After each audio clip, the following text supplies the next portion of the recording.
नमस्कार दोस्तों। बिहार विधानसभा चुनाव के नतीजों के बाद से मैं इंतजार कर रहा था कि वो दिन कब आएगा जब जनसुराज के मुखिया के तौर पर प्रशांत किशोर मीडिया के सामने आएंगे और बताएंगे कि बिहार में उनकी करारी शिकस्त क्यों हुई। बताएंगे कि आखिर बिहार की जनता ने उन्हें 0 सीट पर क्यों समेट दिया। बताएंगे कि आखिर बिहार में उनकी पार्टी का खाता क्यों नहीं खुला। बताएंगे कि आखिर बिहार में उनके उम्मीदवारों में से 98% उम्मीदवारों की जमानत जब्त क्यों हुई। बताएंगे कि आखिर इतना जोर लगाने के बाद 3 साल तक बिहार में पदयात्रा करने, तमाम मुद्दे उठाने के बाद भी उनकी पार्टी को महज 3.5% से कम वोट क्यों मिले। बताएंगे कि जो प्रशांत किशोर ये कहते रहे कि कई राज्यों में मुख्यमंत्री उनकी सलाह, उनकी रणनीति की वजह से बने, वो प्रशांत किशोर अपने राज्य में 3 साल की मशक्कत के बाद क्यों फेल हुए। इंतजार कर रहा था। परसों एक प्रेस कॉन्फ्रेंस प्रशांत किशोर की होने वाली थी। चूंकि सबसे अधिक इंटरव्यू, सबसे अधिक बयान, सबसे अधिक रील, सबसे अधिक शॉट प्रशांत किशोर के बने, तो इसलिए इसका भी इंतजार था, इस दिन का भी, नतीजों के बाद से। तो परसों की प्रेस कॉन्फ्रेंस उनकी कैंसिल हुई। तो लगा अब कब प्रेस कॉन्फ्रेंस होगी। तो कल देर शाम जानकारी आई कि आज प्रेस कॉन्फ्रेंस है। तो प्रशांत किशोर की प्रेस कॉन्फ्रेंस लगभग 11:15 हुई और लगभग 42 या 44 मिनट तक कुल बोले। शुरू में अपनी बात की, फिर बाद में कुछ सवालों का जवाब दिया।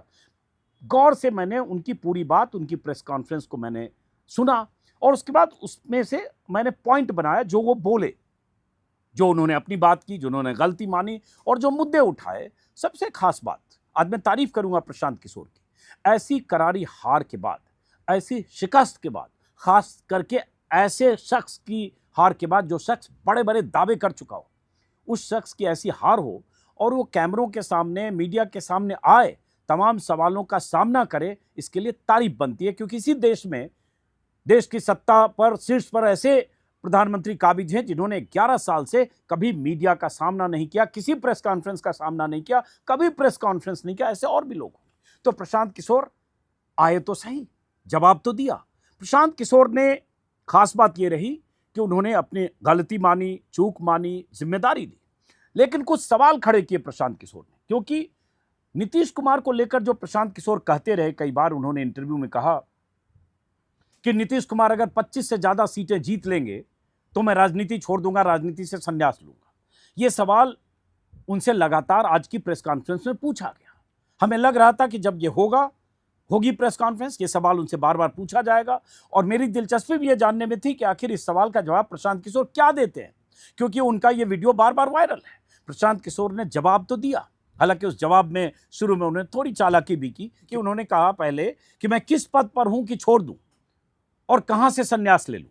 लेकिन फिर भी जब बार बार उनसे पूछा गया तो जो उन्होंने कहा और जिस तरह की चुनौती और जिस तरह से नीतीश कुमार की घेराबंदी करके नीतीश कुमार के लिए एक टास्क दे दिया अगले 6 महीने के लिए, वो बहुत आम है। अगर प्रशांत किशोर ने नीतीश कुमार को लेकर, नीतीश कुमार की योजना को लेकर, 10,000 योजना को लेकर जिस तरह से प्रशांत किशोर ने आज कहा कि अगले 6 महीने में अगर नीतीश कुमार ने अपना वादा पूरा नहीं किया, अगर कर दिया तो मैं राजनीति छोड़ दूंगा, मेरी जरूरत नहीं किया तो जनसुराज के कार्यकर्ता, वर्कर हर जिले में नीतीश को वादा पूरा करने को मजबूर करेंगे। ये कहना बड़ी बात है। क्या कहा इसी वीडियो में आगे बताता हूं, लेकिन मैं चाहता हूं कि आप सुने कि प्रशांत किशोर ने जब जिम्मेदारी ली तो क्या कहा। क्योंकि हारे हुए नेता का इस तरह से आकर अपनी जिम्मेदारी विनम्रता से कबूल करना, वो भी बड़ी बात होती है, जो सबसे अधिक निशाने पर रहता है अपने दावों की वजह से। तो पहले वो सुनिए और उसके बाद नीतीश कुमार के लिए कितनी बड़ी चुनौती आने वाले दिनों में प्रशांत किशोर और जनसुराज बन सकता है अगर प्रशांत किशोर नीतीश कुमार के सामने उस टास्क को लेकर उसी तरह से खड़े रहते हैं जैसे उन्होंने कहा है। और आत्मचिंतन का समय है, हम लोग भी चिंतन करेंगे। जो लोग जीत कर आए हैं उनको खूब बधाई। जनता ने अपने लिए अपना रास्ता चुना है, अपने लिए सरकार चुन ली है।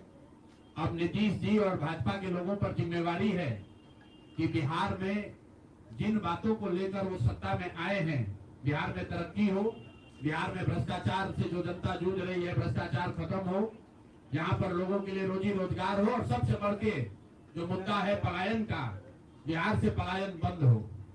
हम लोगों से जो गलती हुई है, जिन लोगों ने जनसुराज के विचार पर, इस सोच से इस प्रयास से जुड़कर एक सपना देखा था, एक उनकी सोच बनी थी, उनकी आशा की किरण जगी थी कि बिहार में एक नई व्यवस्था बनाई जा सकती है। उन सब के आशाओं पर, अपेक्षाओं पर, उनके सपनों पर खरा नहीं उतरने के लिए जो दोष है वो मेरा है। इसलिए मैं आपसे विनम्रता से आपसे माफी मांगता हूं कि मैं आपके सपनों के आधार के अनुसार, आपके सोच के अनुसार वो व्यवस्था बनाने में नाकामयाब रहा हूं। और प्रायश्चित के तौर पर मैं आज से 2 दिन के बाद 20 तारीख को गांधी विद्यारवा आश्रम में जो रास्ता गांधी जी ने बताया है, मैं अपने लोगों को, बिहार के लोगों को ये नहीं समझा पाया कि किस बात पर उनको वोट देना चाहिए, क्यों उनको नई व्यवस्था बनानी चाहिए। तो प्रायश्चित के तौर पर मैं अपने से विद्यारवा आश्रम में 1 दिन का उपवास, मौन उपवास रखूंगा। जो भी जन सुराज के साथी हैं वो जहां पर है वहां अगर वो समझते हैं कि हम लोग के प्रयास में, सोच में जो कमी रह गई उसको सुधार के लिए प्रायश्चित के तौर पर हम लोग 1 दिन का सामूहिक उपवास रखेंगे। मैं खुद विद्यारवा, गांधी आश्रम विद्यारवा में रहूंगा। 24 घंटे का एक उपवास रखेंगे। गलती हम लोगों से हुई होगी, कमी रही होगी, लेकिन हम लोगों ने कोई गुनाह नहीं किया। गलती हो सकती है, गुनाह नहीं है। वोट नहीं मिलना गुनाह नहीं है। मैं बिहार की जनता के सामने अपने साथियों के साथ बिल्कुल सर उठा के ये कह सकता हूं कि हम लोगों ने गुनाह नहीं किया है। जिस बिहार में पिछले 30-35 साल से सिर्फ जाति की राजनीति हुई है, वहां पर इस समाज में जातियों का जहर फैलाने का गुनाह नहीं किया है। हम लोगों ने बिहार में हिंदू मुस्लिम की राजनीति नहीं की है, लोगों को धर्म के नाम पर बांटने का गुनाह नहीं किया है। हम लोगों ने बिहार की गरीब जनता को, भोले वाले लोगों को पैसा देकर उनका वोट खरीदने का गुनाह नहीं किया है। जिन लोगों ने ये गुनाह किया होगा, अगर वो आज जीत भी गए हैं तो उनको उसका हिसाब देना ही पड़ेगा। वो आज दे या कल दे, वो होगा ही होगा। मैं पिछले 2.5-3 सालों में अपने वक्तव्यों में अक्सर महाभारत के चक्रव्यूह की, अभिमन्यु के वध की कहानी सुनाता रहा हूं। जिस धर्म युद्ध की बात हम लोग करते हैं, पांडवों के साथ स्वयं भगवान थे, स्वयं भगवान कृष्ण थे, फिर भी अभिमन्यु को घेर कर छल से मार दिया गया। लेकिन उसके आगे की भी कथा भी है कि अभिमन्यु को मार दिया गया, लेकिन उससे महाभारत नहीं जीता गया। महाभारत जीता तो अंत में वही जो सही रास्ते पर था, जो धर्म के साथ था। तो आप निश्चित जानिए कि जीत तो जन सुराज की ही होगी। आज जरूर धक्का लगा है और उसके लिए जो कुछ भी कमी है उसको सुधारा जाएगा और उतनी ही ताकत से फिर खड़े होंगे। अगर आप ये कुछ लोग ये सोच रहे हैं कि मैं बिहार छोड़ दूंगा, तो आपका ये भ्रम है। अंग्रेजी में एक फ्रेज है, you are not defeated till you quit. जब तक आप छोड़ेंगे नहीं तब तक आप हार नहीं सकते हैं। तो प्रशांत किशोर की और जन सुराज में मेरे साथ जुड़े हुए साथियों की बिहार सुधारने की जो जिद है, उस जिद के सामने दूसरा कुछ भी इस जीवन में नहीं है। उस जिद से पीछे हटने वाले नहीं है। पूरी ताकत से, पूरी ईमानदारी से लोग कह रहे हैं कि मैंने 3-3.5 साल में बहुत मेहनत किया है। तो जितनी मेहनत करते हुए आपने मुझे 3 साल में देखा है, उससे दुगनी मेहनत करेंगे और पूरी ताकत से लगेंगे। पीछे हटने का सवाल नहीं है।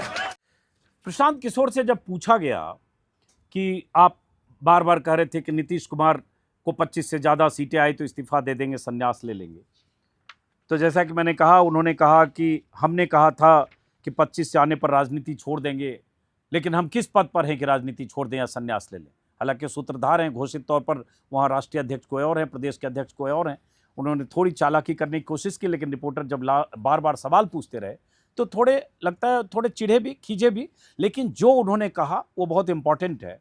मैं चाहता हूँ पहले वो सुनिए, और हम जैसे लोग भी चाहते हैं, मैं बिहार का हूँ, मैं चाहता हूँ कि प्रशांत किशोर बिहार की राजनीति में रहें, टिके रहें, 29 तक भी रहें, 30 तक भी रहें। प्रशांत किशोर जैसी शख्सियत, ऐसे लोग अगर वो उन एजेंडे के साथ बिहार में रहते हैं जो बिहार के लोगों के लिए ज़रूरी है, शिक्षा, स्वास्थ्य, पलायन रोकने के लिए, बिहार में औद्योगिकरण के लिए, युवाओं के लिए तो प्रशांत किशोर जैसे लोगों का एक प्रेशर ग्रुप के तौर पर होना जरूरी है, चाहे 0 सीट मिले चाहे ना मिले। यही उन्होंने आज कहा कि मैं बिहार छोड़ दूंगा। जो लोग सोचते हैं ये भ्रम में है, मेरे पास कोई दूसरा उपाय नहीं है। मैं जितनी मेहनत मैंने 3 साल में किया उससे दुगनी मेहनत करेंगे, और जब तक संकल्प पूरा नहीं होगा तब तक पीछे हटने का सवाल नहीं। लेकिन जब 25 सीटों वाले सवाल पर जो प्रशांत किशोर ने कहा, जरा वो सुनिए। आपने कहा था कि 25 से ज्यादा आएगा तो आप संन्यास ले लेंगे। तो भैया किस पद पर हैं जिससे मैं इस्तीफा दे दूं? अगर किसी पद पर हैं, ये तो नहीं कहा था कि बिहार छोड़कर चले जाएंगे, बिहार में रहेंगे और राजनीति नहीं। बिल्कुल बिल्कुल, अरे भाई बिल्कुल, एक मिनट, बिल्कुल राजनीति छोड़ देंगे। राजनीति छोड़े हुए हैं, हम तो राजनीति करते ही नहीं हैं। लेकिन ये नहीं कहा है ना कि बिहार के लोगों की बात कहना छोड़ देंगे, ये तो नहीं कहा है।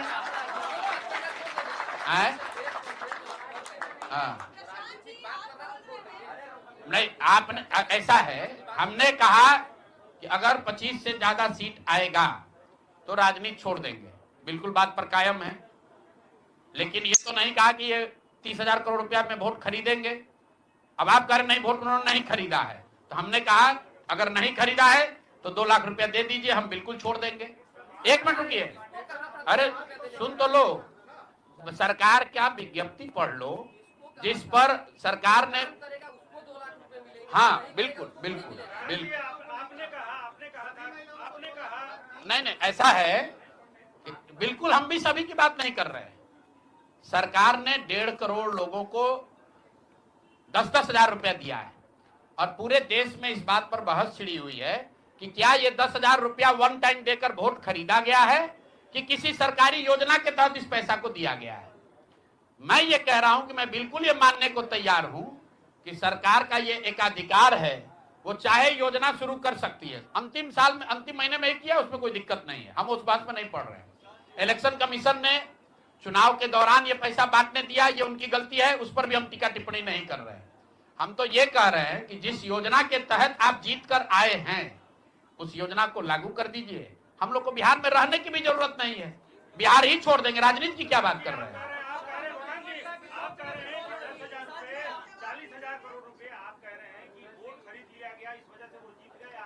ना, हम नहीं हारे, हम हार नहीं, हम तो रेस में ही नहीं है, हम तो रेस में ही नहीं है। हम आपको ये बता रहे हैं कि जो बात नीतीश कुमार के जीतने की है, जीत और हार के बीच में एक ही बात है कि क्या नीतीश कुमार जी ने, उनकी सरकार ने ये हर विधानसभा में 60,000 वोट 10,000 रुपया देकर खरीदा है कि नहीं खरीदा है, इस पर बात है। और मैं ये एक मिनट रुकिए, चुनाव से पहले ही कहा है और चुनाव के पहले ही की बात हो रही है। और अरे आप क्या चाहते हैं कि हम कह दें कि हम राजनीति से संन्यास ले रहे हैं इसलिए आप आए हैं? मेरे भाई, अगर ऐसा है, हमने आपको, आप भाई, आप लोग जितने लोग आए हैं, हमने बिल्कुल स्पष्ट आपको कहा कि नीतीश कुमार ने प्राइमा फेसी जो दिख रहा है कि सरकार ने 10,000 रुपया देकर वोट खरीदा है, लेकिन मेरे पास उसका कोई प्रमाण तो है नहीं। सरकार कह रही नहीं है तो सरकारी योजना के तहत दिए हैं। योजना की जो गजट ऑर्डर है वो देख लीजिए, उसमें लिखा क्या है कि 10,000 रुपया आपको स्वरोजगार के लिए महिलाओं को दिया जा रहा है, और जरूरत के मुताबिक अगले 6 महीने में, उसमें लिखा है कि अगर आपकी योजना सरकार ठीक को लगेगी कि ठीक है, वही बात। अरे भाई, हम हिंदी में लिखा है, उसको फिर से जारी कर देंगे, सब लोग पढ़ लेगा। सरकार ने ये नहीं कहा कि ये 10,000 वन टाइम पेमेंट है, उन्होंने कहा कि स्वरोजगार की योजना की तहत आपको 10,000 रुपया दिया जा रहा है, और अगर एडवांस पैसा, एक मिनट रुकिए, और 2 लाख रुपया अगर आप स्वरोजगार में का काम करेंगे, अगर आप अपने पैर पर खड़े होने की योजना करेंगे तो 6 महीना में आपको 2 लाख रुपया और दिया जाएगा। अगर 1.5 करोड़ महिलाओं में 5 लाख महिलाओं को भी ये 2 लाख रुपए दे दे, इस बात पर हम कायम हैं कि हमको राजनीति छोड़कर बाहर चले जाना चाहिए। मेरे ख्याल से प्रशांत किशोर के बयान या उनकी प्रेस कॉन्फ्रेंस के इस हिस्से को सुनकर आप समझ गए होंगे कि वो कह क्या रहे हैं।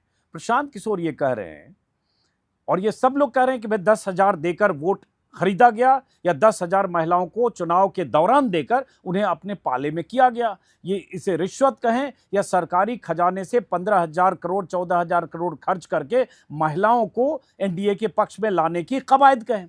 और इस पर बहुत सारे सवाल हैं कि किस तरह से चुनाव आयोग ने आंख मूंद लिया, किस तरह से आचार संहिता का उल्लंघन हुआ, सरकारी खजाने से हजारों करोड़ सिर्फ इसलिए महिलाओं को अचानक दिए गए ताकि चुनाव में एनडीए को वोट मिले। लेकिन इससे आगे की बात प्रशांत किशोर ने आज की।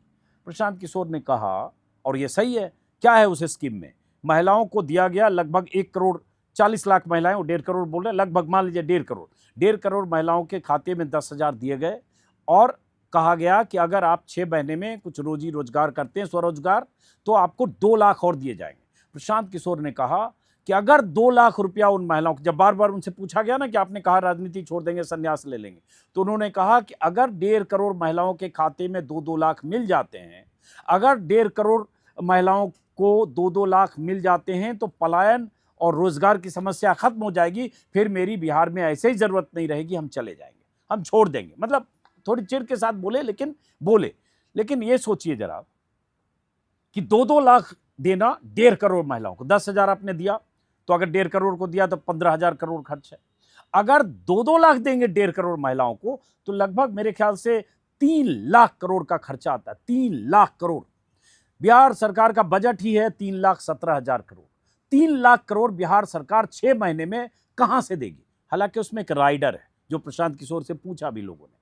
उसमें राइडर यह है कि अगर 6 महीने में आपने स्वरोजगार के अवसर सृजित किए, सही किया, या उसका जब कंप्लायंस जो भी होगा सरकार की तरफ से, उस कंप्लायंस के हिसाब से आपने काम किया तो, लेकिन तो भी आपने कहा तो गाजर तो लटका दिया। महिलाओं को, लाखों महिलाओं को दिख तो रहा है, उनको जीविका दीदियों ने इसी तरह से कन्विंस किया। ये तो 10,000 एडवांस है, पेशगी है। अगर 6 महीने में आप कुछ और कर लोगे, स्वरोजगार, बकरी पालन, मुर्गी पालन या जिस भी तरह के 50 तरह की सिलाई मशीन, ये वो, तो आपको 2 लाख मिलेंगे। प्रशांत किशोर यही कह रहे हैं कि एक तरह से ठगा गया, महिलाओं को झांसा दिया गया, 2 लाख की उम्मीद जगाई गई, और अगर ये जगाई गई तो फिर 2 लाख महिलाओं को मिले। और इसके लिए उन्होंने कहा कि हमारे कार्यकर्ता, जनसुराज और मैं खुद, उन्होंने कहा कि हम एक नंबर भी जारी करेंगे, उस पर लोग संपर्क करें, वो महिलाएं संपर्क करें, वो जीविका दीदियां जिन्होंने भरोसा देकर सबको वोट के लिए पोलिंग बूथ तक ले गई, उन जीविका दीदियों की जिम्मेदारी एक सबको मिले, नहीं मिले तो हमसे संपर्क करें।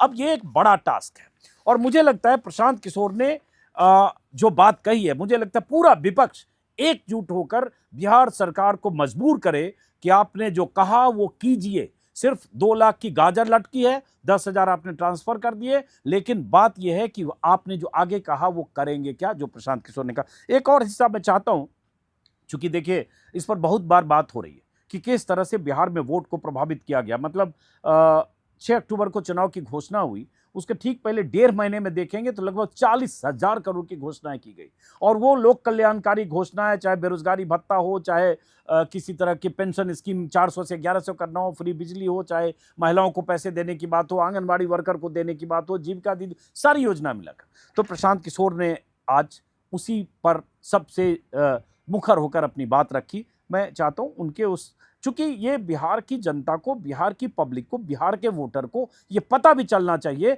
कि आपके साथ कहीं छल तो नहीं हो जाएगा 5-6 महीने बाद, क्योंकि आपको इसी उम्मीद पर महिलाओं को अपने पाले में किया गया है। तो प्रशांत किशोर की बात आप सुनिए। कुल मिलाकर 29,000 करोड़ रुपया, करीब 29,000 करोड़ रुपया बांटा गया है। 40,000 करोड़ रुपए की योजनाओं की घोषणा की गई है। अब हम यहाँ इसलिए नहीं बैठे हैं ये कहने के लिए कि इसी वजह से हम लोग चुनाव हार गए।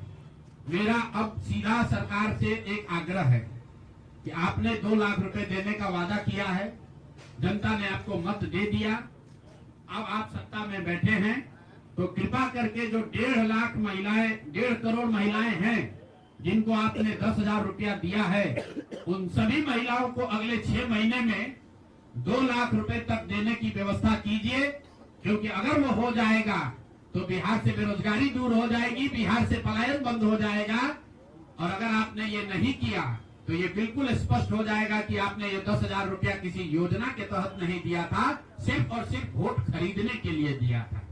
तो वोट खरीदने के लिए पैसा दिया गया है कि किसी योजना के तहत पैसा दिया गया है, सरकारी योजना के तहत, इसका प्रमाण इस बात पर है कि आने वाले 6 महीने में सरकार ने स्वरोजगार के नाम पर जो पैसा जारी किया है, उस क्षेत्र में और पैसा और मदद जारी की जाती है या नहीं की जाती है। हम लोग एक भी विधायक न जीते कोई बात नहीं, जन सुराज। और कई लोगों का सवाल है नीतीश कुमार को 25 सीट आने की बात है, तो मैं आपके सामने घोषणा कर रहा हूं कि जो 25 सीट हमने बात कही थी उस पर बिल्कुल कायम है। अगर नीतीश कुमार ने, उनकी सरकार ने ये वोट खरीदा नहीं है, इनको 2-2 लाख रुपए दे दे, मैं बिल्कुल राजनीति से संन्यास ले लूंगा, उसमें कहीं कोई दिक्कत नहीं है, कहीं कोई दिक्कत नहीं। बिहार के 1.5 करोड़ लोगों को 2-2 लाख रुपया नीतीश कुमार दिलवा दे, मैं मान लूंगा कि हमारे आकलन में गलती थी, हमारी गलती थी। और हमारे आकलन की बात छोड़िए, अगर बिहार से बेरोजगारी दूर हो जाए, पलायन बंद हो जाए, 1.5 करोड़ परिवार, टोटल 2.5 करोड़ परिवार में अगर 1.5 करोड़ परिवार की गरीबी दूर हो जाए, तो प्रशांत किशोर को विधायक बनने की, राजनीति करने की कोई जरूरत नहीं है, हम दूसरा काम कर सकते हैं। तो आपका अगर ये सवाल है कि 25 सीट की बात है, बिल्कुल 25 सीट से ज्यादा नीतीश कुमार को ना आना चाहिए था, ना आता। एक ही फैक्टर है, ये पैसा बांटकर जो वोट आपने खरीदा है, खरीदने का आप पर इल्जाम है। तो इसको आप इतने 20 साल से आप मुख्यमंत्री हैं, तो आप इस इल्जाम को धो दीजिए। अगले 6 महीने में 1.5 करोड़ लोगों को, 1.5 करोड़ परिवार को स्वरोजगार की व्यवस्था कर दीजिए।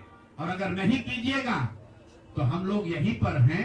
मैं आपके सामने एक नंबर जारी कर रहा हूं, मेरा अपना व्यक्तिगत ऑफिस का 91-216, 91-216।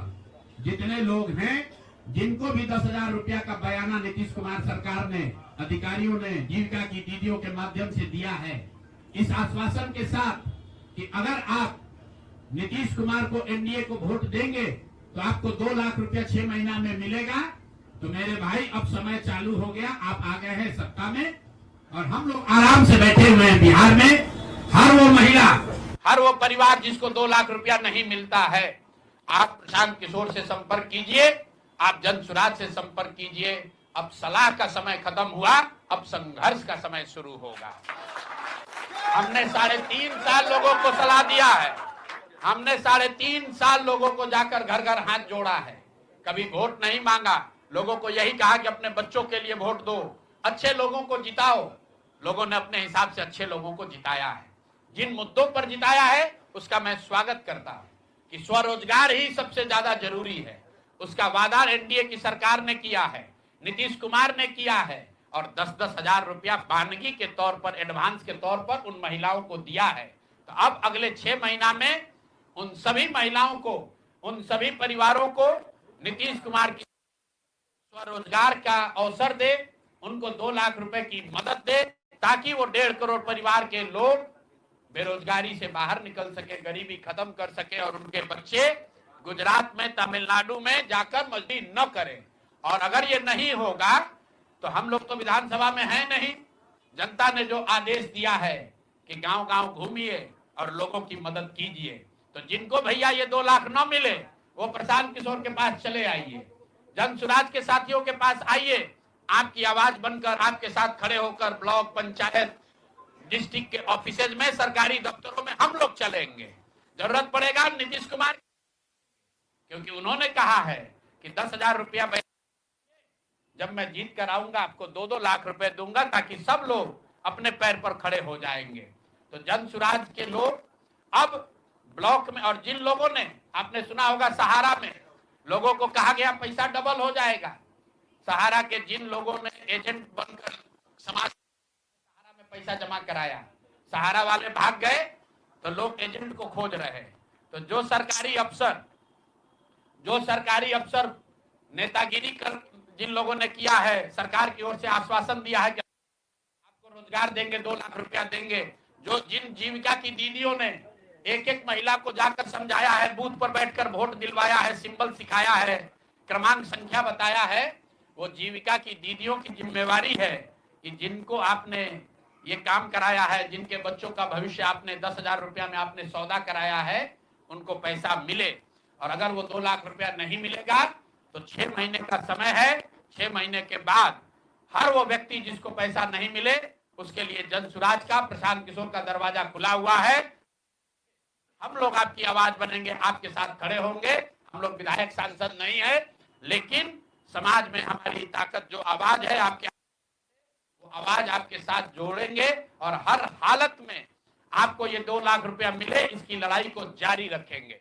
अब जब मैं बिहार घूम रहा था, मैंने कल के वीडियो में भी दिखाया था और पहले भी, कि सच है कि 1.5 करोड़ महिलाओं के खाते में वोटिंग तक पैसे ट्रांसफर होते रहे। 6 अक्टूबर को चुनाव की तारीख का ऐलान हुआ, आचार संहिता लगी, 4 बजे शाम को प्रेस कॉन्फ्रेंस थी चुनाव आयुक्तों की। उस 6 अक्टूबर की दोपहर तक 10-11 बजे तक पैसे ट्रांसफर हुए। 21 लाख महिलाओं के खाते में उस दिन ट्रांसफर हुए। और जिन महिलाओं ने फॉर्म उस तारीख तक जीविका दीदियों ने भर दिए थे, उनके पैसे वोटिंग तक ट्रांसफर होते रहे। और इस पर सवाल उठा कि आखिर ये ट्रांसफर पैसे होते रहे चुनाव आचार संहिता लागू होने के बाद, इसे रोका क्यों नहीं गया? और ये सवाल बार बार उठाए, हम लोगों ने उठाए, विपक्ष ने उठाए। चुनाव आयोग की तरफ से कहा गया कि ऑन गोइंग स्कीम थी इसलिए नहीं रोका गया। लेकिन ऑन गोइंग स्कीम, जिस दिन चुनाव आयोग की प्रेस कॉन्फ्रेंस है उसी दिन 21 लाख महिलाओं के ट्रांसफर करना खाते में, ये किस तरह की मिली भगत थी कि क्या पता था कि आज 3 बजे 4 बजे प्रेस कॉन्फ्रेंस होनी है, 10 बजे आपने 21 लाख महिलाओं के खाते में कर दिया। कुल जमा 1.5 करोड़, लगभग 1 करोड़ 40 लाख से 1 करोड़ 50 लाख।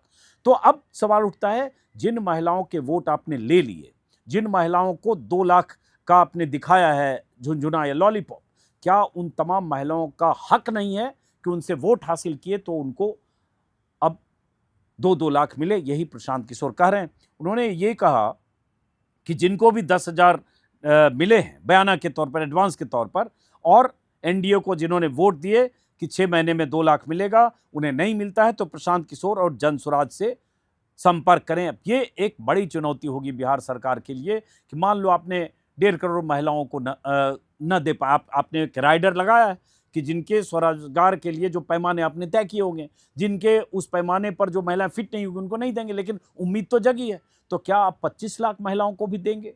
क्या आप 50 लाख महिलाओं को देंगे?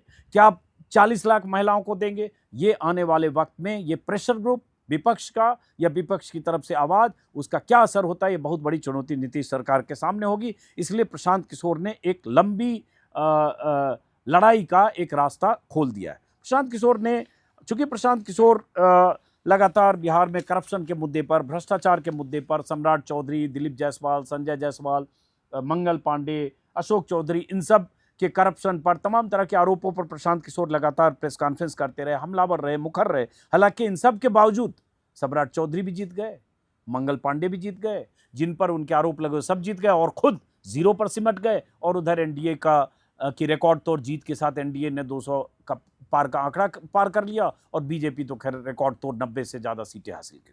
तो प्रशांत किशोर ने आज ये भी कहा कि हम इंतजार करेंगे कि नीतीश कुमार इस तरह के भ्रष्ट और बेईमान और आरोपी दागी लोगों को अपने मंत्रिमंडल में शामिल नहीं करेंगे। अगर करेंगे तो हम फिर से संघर्ष करेंगे और उसके बाद उनकी मुखालफत करेंगे। ये सब भी उन्होंने बात की।